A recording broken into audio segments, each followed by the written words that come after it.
இந்த நாளுக்கான ரேமா வார்த்தை நாகும் தீர்க்கதரிசன புஸ்தகம் 1ஆம் அதிகாரம் 11ஆம் வசனம். கர்த்தருக்கு விரோதமாக பொல்லாத நினைவு கொண்டிருக்கிற துராலோசனைக்காரன் ஒருவன் உன்னிடத்திலிருந்து புறப்பட்டான். அன்பார்ந்த பிள்ளைகளே, வேதம் சொல்கிறது, உங்களுக்கு தவறா ஆலோசனை கொடுத்த ஒருத்தரை ஆண்டவர் இந்த நாள்ல அனுப்ப போறார்.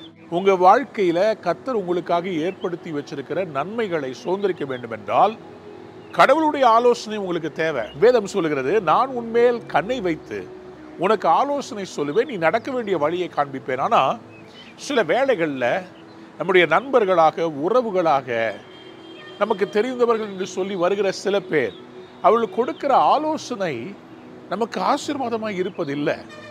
ஏனென்றால் அவங்க மாம்சத்தில் அவர்கள் கொடுக்கிற ஆலோசனைகள் செயல்படுவதில்லை. பலத்தினாலும் அல்ல, பராக்கிரமத்தினாலும் அல்ல, கடவுளுடைய ஆவியில ஆகும்னு சொல்லி எழுதப்பட்டிருக்கிறது. அப்போ கடவுளுடைய ஆவி நமக்கு என்ன வெளிப்படுத்துறாரோ அதுதான் ஜெயிக்கும்.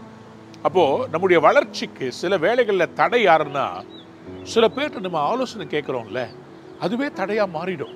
அன்பார்ந்த பிள்ளைகளே, ஆலோசனை எல்லாத்தையும் கேட்கணும், ஆனா கடவுள் சொல்றதை மட்டும்தான் ஏத்துக்கணும்.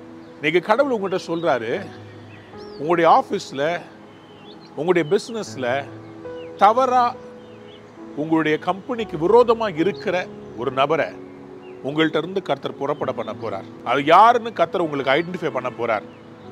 உங்க குடும்பத்துல குழப்பத்தை கொண்டு வர்ற ஒரு நபரை ஆண்டவர் விலக்க போகிறார்.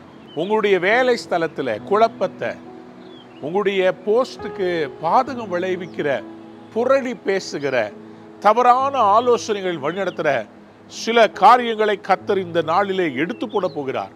ஆண்டவர் சொல்றார், அவன் உன்னை விட்டு புறப்பட்டான். உன்னிடத்திலிருந்து புறப்பட்டான்னு என்ன அர்த்தம்னா, ஒரு சரீரத்துல கேன்சர் மாதிரி ஒரு கட்டி வந்துருச்சுன்னா, ஐயோ சரீரத்துல இருக்குதுன்னு அப்படியே விட்டுருவோமா? இல்லை, அதை வெட்டி எடுக்கிறோம்ல. ஏன்? அது விட்டா முழு சரீரத்துக்கும் பரவிடும்.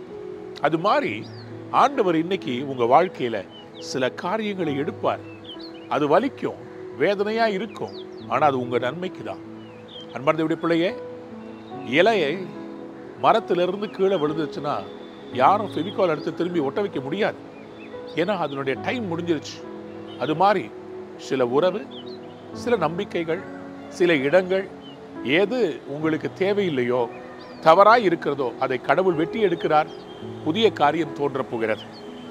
இலை மரத்திலிருந்து விழுந்தாலும் மரத்துல புது இலைகள் துளிக்கும் போல உங்களுக்கு புதுசா மனுஷர்களை அனுப்புவார், உண்மை உள்ளவர்கள் அனுப்புவார், பெரிய காரியங்களை செய்வார்.